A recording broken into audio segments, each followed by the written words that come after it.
Hey, welcome back to Well, That's Interesting, the holiest day of the year edition.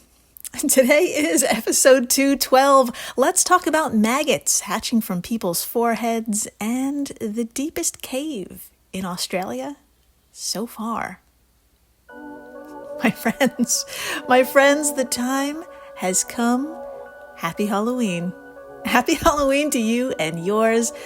This episode has been blessed with releasing on All Hallows Eve, the pinnacle of spooky season. And that means the bar is high. My nimble fingers had to search all corners of the internets for two topics that would live up to the goriest, frightening, unsettling, unofficial holiday we wait patiently for 365 days in the making. And I think I found them. In the first half of the show, we're revisiting a subject that's pretty much bread and butter for WTI. I'm talking about parasites. Or rather, humans becoming the accidental host of parasites. If you're a long-time listener of this show, then it should come as no surprise to hear that you and I have journeyed through a lot together over the years. A total of about 40, that's 40 episodes covered the tale of a parasite in someone or something.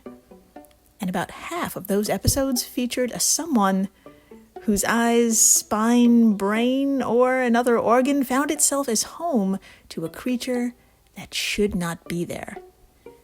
I mean, it always ended up there by accident, okay, never to be taken personally. The thing was looking for a cow, a horse, a reptile, or a bird. The person was just in the wrong place at the wrong time. And today, we will be following that tradition. But unlike those other episodes, this time around, we have a brand new place on the human body where they could end up. We have a brand new parasite to talk about, and boy howdy, we even have one live birth. It'll be a first. I am so sorry, and you're welcome.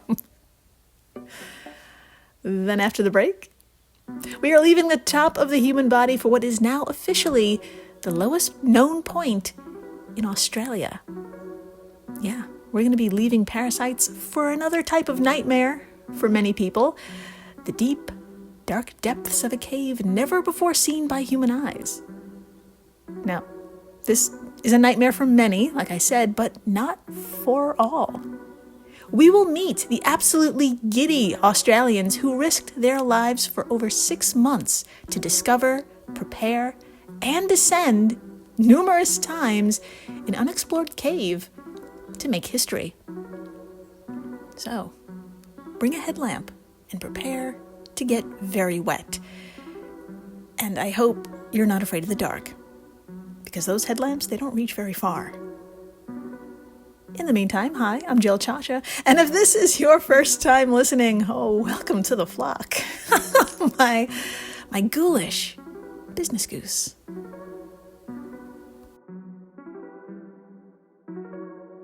To begin, we're going to peel back the tarp covering our time machine, and then we're going to slip right the fuck in, because we're heading on over to the year no one remembers, 2019. Well, I suppose that is a bit of an exaggeration, because there is at least one 55-year-old woman at the time, and a tiny but mighty team of infectious disease specialists that I have a feeling remember the events that occurred in that year at the York Teaching Hospital in the UK. And for my fellow geographically challenged Americans who are hesitant to ask why we might be here and where this is exactly, don't worry, I've got you. Please, everyone, imagine England. Marvelous. Point to the lower right-hand corner. Okay, there is London. Now please move that finger up quite a bit and then over to the left. Perfect. That is Manchester. Now one more time, for the last time, move up just a smidge and to the right. Well, here we are. In a walled city in northeast England that was founded by the ancient Romans, a city called York.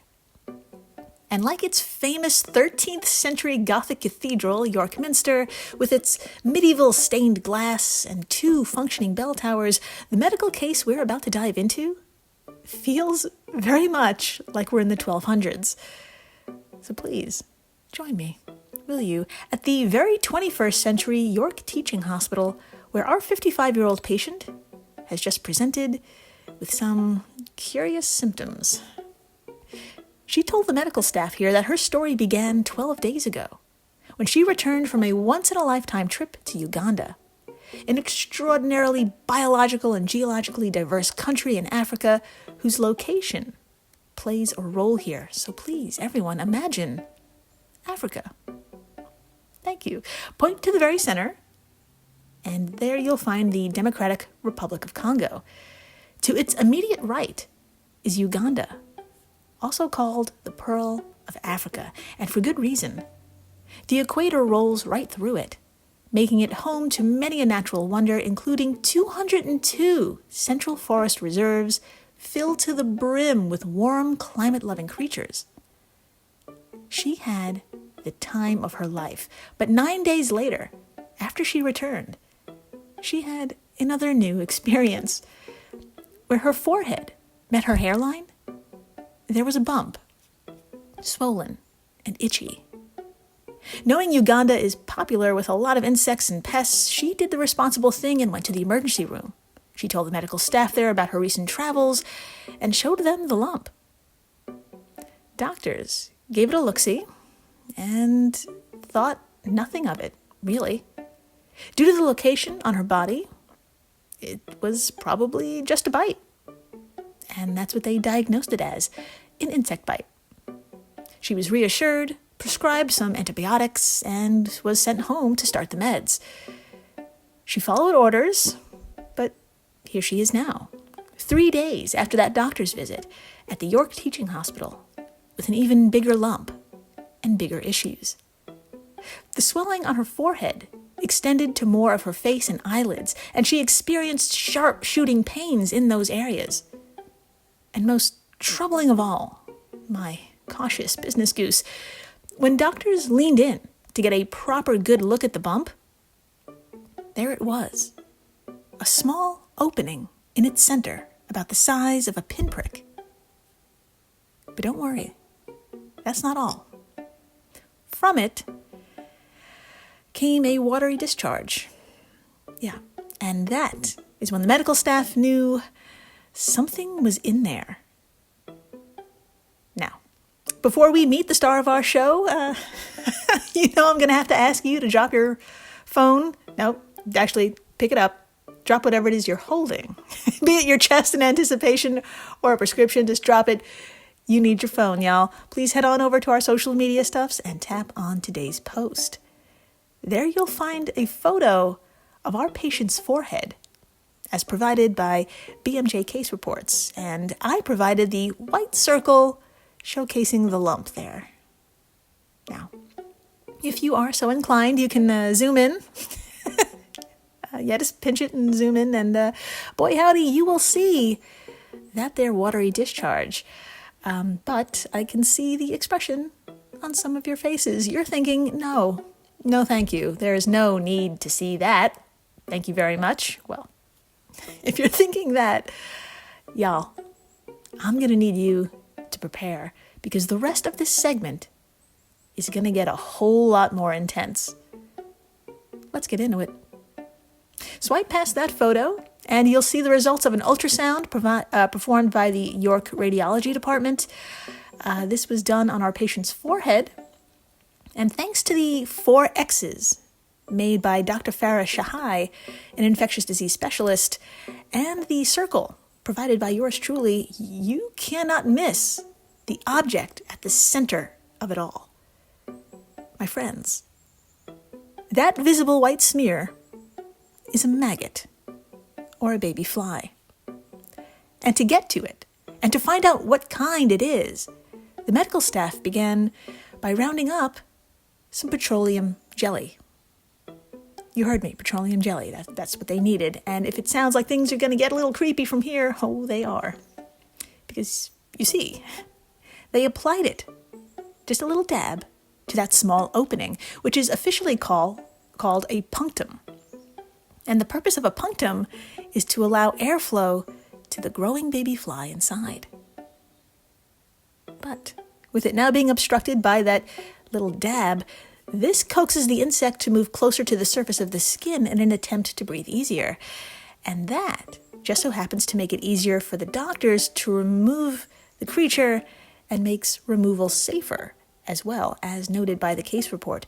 Quote, "The larva should not be forcibly removed through the central punctum because its tapered shape, with rows of spines and hooks, anchor it to the subcutaneous I know, I got chills too. Anchor it to the subcutaneous tissue, and if the maggot bursts during the removal attempt, it could lead to an inflammatory reaction." End quote. That is a sentence, my friends. That is a full sentence with a lot of things in it, and I would like you to put a jelly-filled pin in that for a moment, because unfortunately, yes, we will get back to it. In the meantime, I'm happy to report, with a yoink and a yank, the medical staff was able to detach the maggot from this woman's face. And I bet you have a few questions, like, sweet Christ, why and how? And what kind of fly are we talking about here? Do I need to prepare? Do I need to do something? Well, I am so glad you asked. If your hands are free and not cradling a toilet from nausea, please zoom in on that ultrasound. Okay, I'll give you a sec. You'll see what Dr. Farah saw. That is a whitish, barrel-shaped maggot with 11 segments. And its body is almost completely covered by large cone-shaped spines, because that's nature, and those spines serve as points of attachment to its host. All of this physical evidence and the fact that our patient had traveled to Uganda confirmed its identity. This here maggot, if given the chance, would have grown into a Lund's fly, Lund''S. And before we get into how this fucking thing ended up in someone's face parts, let's meet the Lund's fly first, shall we? Too bad, we're doing it. Let's start with a sigh of relief. This is a species native to African rainforests, and it rarely infests people. It is so rare. Only 14 cases have been published worldwide since 1970, and this was the only second ever recorded in the UK. So please, round of applause for this patient, number 2, baby. And I say rare because it's not impossible. Let's learn why with a series of fun facts. 1, let's start off with my favorite fun fact. The Lund's fly got its common name from Captain Lund, who was the first European to show symptoms. And you know it's got to be bad to not only be the first, but then they named the thing after you. Perhaps Captain had particularly thin skin, a peculiar appearance, and a smell because, fun fact number 2, adult flies usually target thin-skinned mammals, especially the Gambian rat, Mona monkey, and small antelopes. They love chowing down on rotting fruits, vegetables, and animal feces, so they're attracted to soiled smells. Put a pin in that. And their life cycle typically lasts 55 to 67 days. That's it. So they are in a hurry to lay eggs. A female fly can lay up to 500 eggs, depositing them on dry sand polluted with the excrement of animals, so their young can start their life off with the breakfast of champions. Now, when another animal, like an antelope, searching for grass to eat, for example, puts its face in that there poop, the larva will attach and have a place to grow. Now here's my next favorite fact. For the love of God, growth is activated by the warm body of a host. Yeah, that is something. And then, according to the wiki, in about 12 to 15 days, the larva reaches the length of about 23 millimeters or about an inch, and then it exits the skin of the host, I assume with a burst, and falls to the ground to pupate. The adult fly emerges in 23 to 26 days, and the beautiful life cycle continues. Well, if you haven't passed out, I think I know what you're thinking at this point. Wow, what a fucking miracle. But Jill, you still haven't answered how it ends up in people when it does. I mean, poop is really far off from people, kind of. Well, if you thought that, you are oh so right, and I'm so glad you noticed that. Let's get into it. How do they end up in people? Although rarely seen, skin infections from the Lunds fly are commonly found on the chest, the back, stomach, and thighs. And that's because, every so often, a tired, sweaty human navigating hot forests from another country, they leave their clothes out in the open. And then an adult female fly, attracted to those stinky things, may leave some of her eggs in them. And then the person puts the clothes back on. But good news. That didn't happen to our patient. She told the medical staff, no, at no point did I ever leave my clothes exposed to the elements. Oh, wait. There was something. She did recall. After a shower, she grabbed a towel that had been hanging on an outdoor clothesline. She wrapped it around her damp hair and across her forehead. My friends, that is how it ended up in such a peculiar place. Now, I'm happy to report the yoink went well, and our patient was released 4 days later after being monitored for any other, shall we say, issues. She is maggot-free. I know. But she is not alone in the maggot in the forehead department. This being Halloween, I can't possibly leave you with a simple extraction story. Oh, no. I just so happen to have found an extraordinary article submitted to The Guardian back in 2021. An article written by a man named Peter Jenkins. And the title says it all. Experience, a maggot hatched from my head.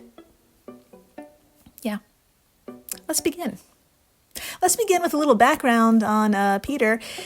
In the early 1980s, he was a Royal Air Force squadron leader and secretary of the RAF Ornithology Society. In sum, Peter loved planes and loved birds. And it being the 80s, a lot of crazy shit happened. Like the RAF granting its soldiers what Peter called, quote, adventurous training, which meant we could carry out ornithological expeditions to wherever there was a British military presence, end quote. So, thanks to colonization, that meant Peter had one hell of a long list to choose from. He chose Belize, a country we've covered a few times on this show, including during episode 200, where we learned blue holes are a thing. If you have no idea what I'm talking about, you need to have yourself a listen to episode 200.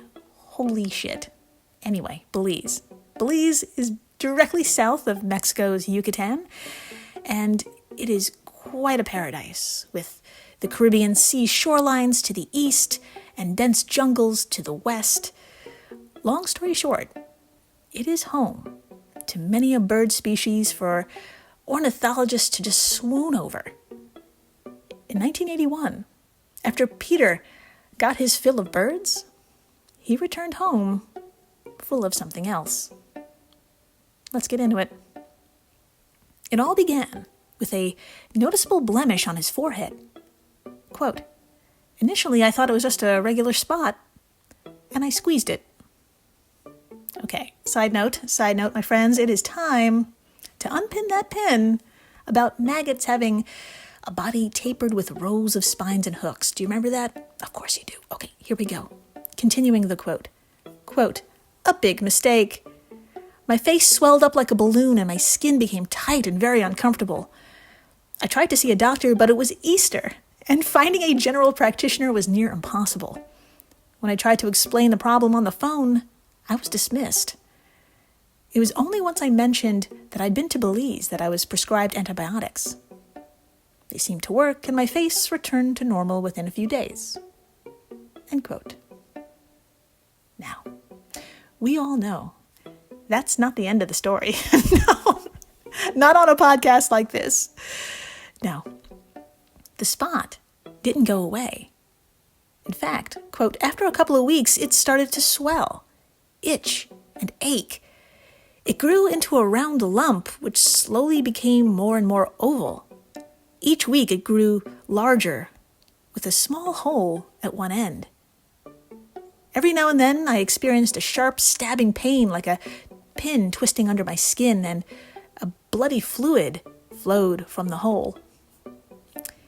This was not too much trouble at first, even though during my commute by train, blood ran down from my forehead, but it started to become a nuisance when I swear to God, I'm sorry, when I was chairing meetings at the Ministry of Defense. Colleagues were somewhat taken aback. End quote. My alarmed business goose. Wow, a lot happened in that quote. A lot was very familiar, like the hole. The hole.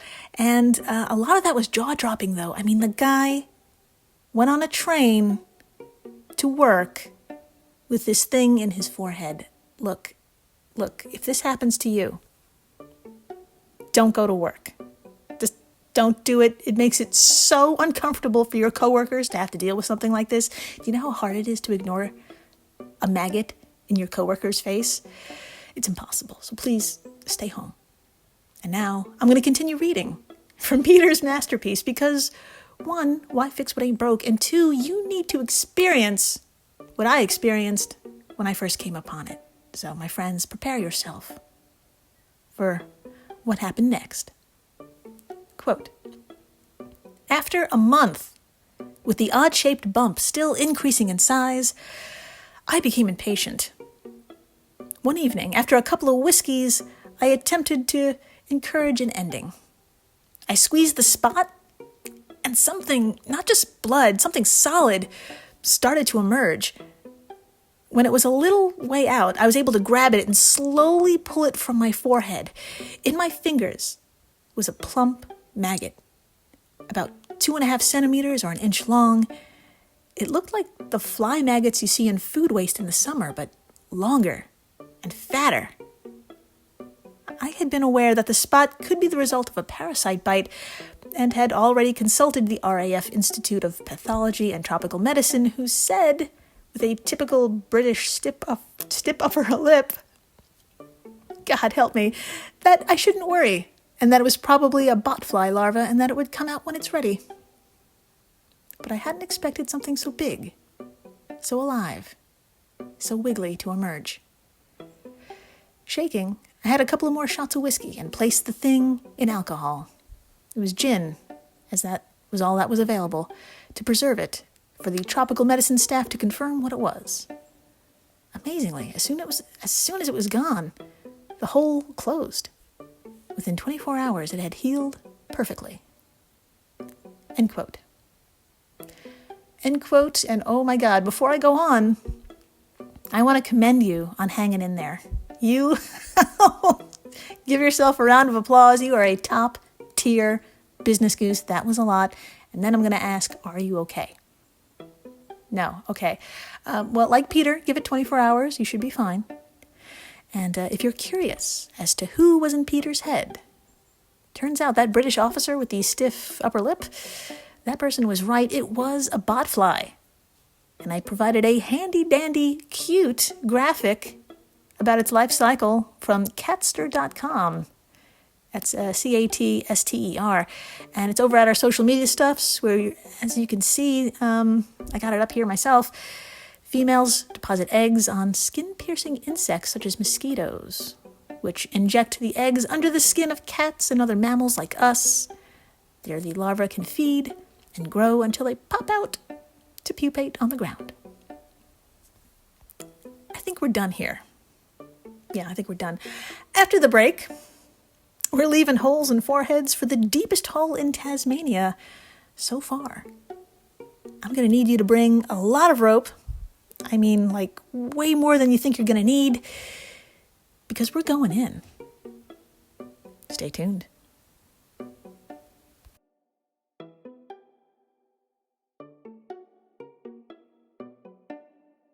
Our bodies come in different shapes and sizes, so doesn't it make sense that our weight loss plan should too? Noom builds a personal plan that factors in dietary restrictions, medical issues, and other personal needs so your plan works for you. One of the things I love about Noom is that it doesn't feel restrictive. Instead of focusing on what you can't eat, it helps you develop a healthier relationship with food. You can still enjoy your favorite treats in moderation, which makes it a sustainable approach that I can actually stick to. If you're looking for a personalized weight loss program that actually works, I highly recommend giving Noom a try. It's a program that's helped me achieve my goals and feel better than ever. Stay focused on what's important to you with Noom's psychology and biology-based approach. Sign up for your trial today at Noom.com. That's Noom.com. Go check out Noom today. I just MailChimped my marketing. You MailChimped your what? I MailChimped my marketing with AI to create an effective marketing campaign in minutes. No, MailChimp and Way. Yes, MailChimp and Way. Now I can hyper-personalize my campaigns across email and SMS. You can do all that with MailChimp? What did I just MailChimp and say? MailChimp your marketing with the #1 AI-powered email marketing and automation platform, Intuit MailChimp. #1 based on publicly available data on competitors' customers. Plans vary. SMS available as add-ons. Visit MailChimp.com. And we're back. We are so back. And my friends, I ask, what did you do to safely quarantine during the year no one wants to remember, 2021? Many of us had to squeeze in with relatives whom we haven't lived with in decades. Some completely left their homes and relocated to new areas of their state or even their country. But some folks, well, their passion, their occupation, and their day-to-day didn't have to change much at all, because their passion, their occupation, and their day-to-day was to boldly go where no one had gone before, into pitch black caves. My hyper-extended business goose, in this half of the show, we are going to tell the victorious tale of the Southern Tasmanian Caverniers, a speleological organization based in Hobart, Australia, who, after more than 6 months of preparation and 14 hours underground, uncovered Australia's deepest known cave by mid-2022. But to get there, we need to start at the beginning. So please, join me, will you, down under at Mount Field National Park in Tasmania. And for my fellow geographically challenged Americans who have no interest in stepping into this cave but want to know where this is exactly, don't worry, I've got you. Please imagine Australia. Thank you. Point to the very lower right-hand corner. Okay, there is Melbourne. Now hop, skip, and jump your way south over the Bass Strait. A body of water that will lead you to an island now called Tasmania. Appropriately, it's shaped very much like a shark's tooth, but we are not here for a swim. Oh no, we're going for a different kind of dive in a minute. Now, Mount Field National Park, in the middle-ish of Tasmania, is home to countless little micro-ecosystems that constantly change as you climb to higher altitudes. For example, this place is home to some of the world's tallest eucalyptic forests, spectacular glaciated landscapes, each with a cascading waterfall. Put a wet pin in that, by the way, we'll get to it. In sum, it feels like a whole other world here. And that's because it is ancient. It took time to grow those trees and carve out those mountains. And it turns out, as above, so below. Not only does the flora grow to breathtaking heights, the caves here match this scale in the other direction. My friends, in your mind, I'd like you to draw a vertical line, just up and down, real quick. Okay, that's good. But make it a little longer. Nope, a little longer. Okay, like 1,302 feet long, or 397 meters. This is basically the length of what was the deepest cave in Tasmania. A cave, unfortunately called Niggly Cave. Stick with me here, okay? Because fortunately, the wiki has given us a fantastic description of its characteristics. Here we go. Quote, "The entrance to Niggly Cave is somewhat uninspiring. Immediately dropping down a tight vertical shaft and interspersing tight horizontal passages with large, spectacular drops, the longest being 183 meters or 600 feet. After 250 meters or 820 feet of abseiling or descending, a large underground river is reached, supplied in part by Growling Swallet, and emerging some 5 kilometers or 3 miles away. All of the cave is very technical alpine caving. There are no commercial tours. Period fucking end quote." Yes, my hyperventilating business goose. Only the entrance to this place is bland as fuck. The rest of it is so vertical and dangerous, it's completely off limits to everyday folks. No matter how good you think you are at alpining, don't even try it here.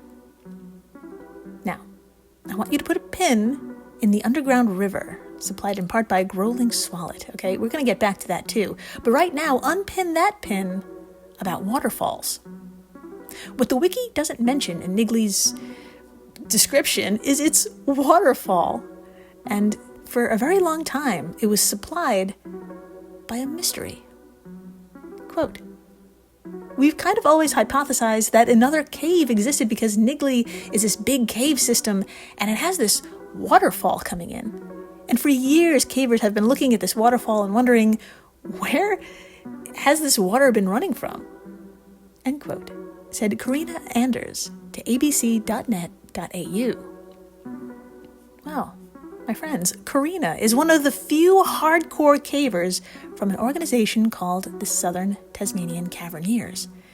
And if you head on over to our social media stuffs and tap on today's post, swiping past the life cycle of the botfly, yeah, you'll see a group photo of the very muddy, very wet, very happy group. And take special note of the party hats. Yeah, even in a deep, dark fucking cave, Australians find a way to party. In that photo is Karina, Stephen Fordyce, Brendan Moore, and Sierra Smart, who we will also hear from in a minute. Now, not everybody descends 1,300 soaking wet pitch black feet caves. And not everybody who descends 1,300-foot soaking wet pitch black caves thinks, you know what we should do now? We should probably dedicate the next 6 months of our lives to finding where this waterfall is coming from. Well, wouldn't you know it, it was this group who did. And I can see your expression from here. You're thinking, no, thank you. But since we're here, how do you go about finding a cave that may not exist? And if it does exist, how do you prepare for just how deep it goes? I mean, you're walking in blind. Oh, great questions, my friends. Literally, one step at a time.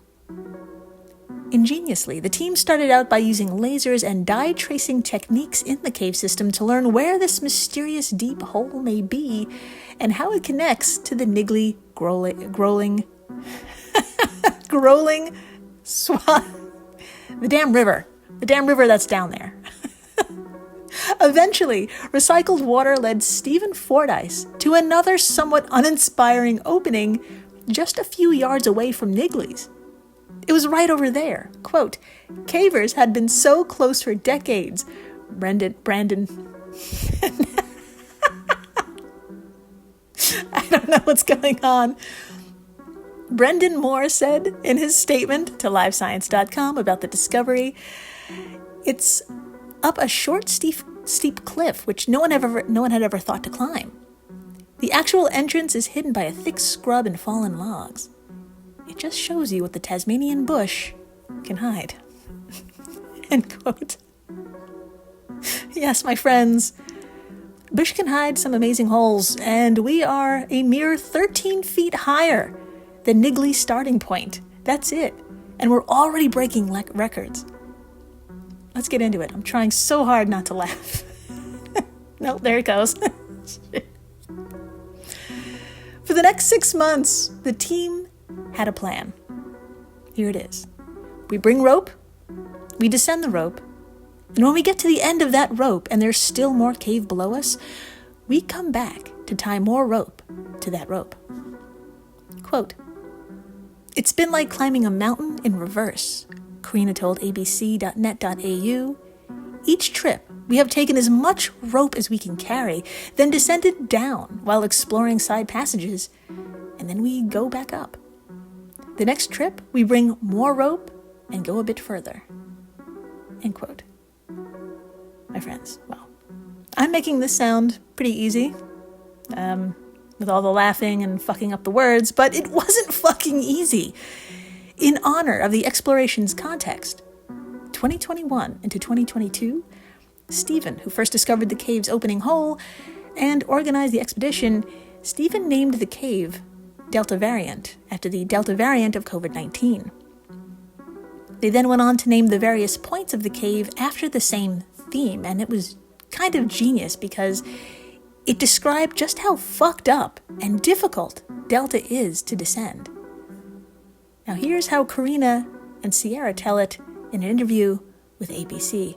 Quote, "The first section of the cave is called the Test Station Q, which is a really annoying, long, windy, tight 300-meter or 984-foot meander that is just so frustrating," said Sierra. "We've got a passage called the Super Spreader. That's because it's big. It's a big passage, and it's got lots of different routes going off of it, so that seems appropriate," said Karina. "And then we just called the giant 163-meter or 535-foot pitch the daily cases, because at the time it seemed like daily cases were just going up and up and up and up," Sierra added. "The last pitch that we rigged up yesterday is called Freedom Day, and I guess that's more of a tribute to the Melbournes on the trip," Karina said, the last word there. My friends, I had to give Freedom Day a Google because I'm a mere American, and it turns out that is October 22nd, 2021. After 262 days, the longest COVID-19 lockdown in the world had ended. It was on that date. It was in Melbourne, and people flooded the streets in chaotic happiness and celebration. And I have to say, that is a fitting name for the final stretch of this cave named Delta. The expedition started at 11 a.m. on a Saturday and finished just after 1 a.m. that Sunday, taking 14 hours in the dark, soaking wet, mostly vertical. And guess what? Delta has its own waterfall. Yeah, a 535-foot tall waterfall, which left them battered, but it didn't dampen their triumph. On Sunday, the day the team completed their descent, they navigated down their existing ropes to the lowest explored point, and then tied one more rope to travel the final 115 feet down a shaft that connected the Delta Variant cave to the Growling system, to that river down below. And my friends, I want you to bring back that 1,302-foot line that you drew in your head. If you just want to bring that back up. Okay, there it is. Now I want you to draw another vertical line right next to it, right to the left of it, actually. Okay, and I want you to make that line 1,316 feet long. Because yes, Delta is now the deepest cave in Australia so far. And good news, the team, they're not done. The group says they plan to chart other areas of the cave. Oh, God, I got chills, and it's just, I have photos of how dark it is and wet. they're going back, and there's like smaller shafts and shit that they want to like get into. And if the show has taught us anything, there's probably a deeper hole in there somewhere underground. It's just awful. God, it's awful. And thank you for listening, rating, commenting, sharing, telling your friends about how maggots can hatch from people's foreheads. Or, you know what, just tell the kids who come to your door when they're looking for candy. Don't give them candy. Tell them about the maggots. It'll go over really well. And then, the caves in Australia. Nope. Happy Halloween to you all. And a terrifying thanks to the folks over at Airwave Media, the podcast network to which WTI belongs. If you love this show, and you do, you'll love the other podcasts in this family. And please, stay interesting.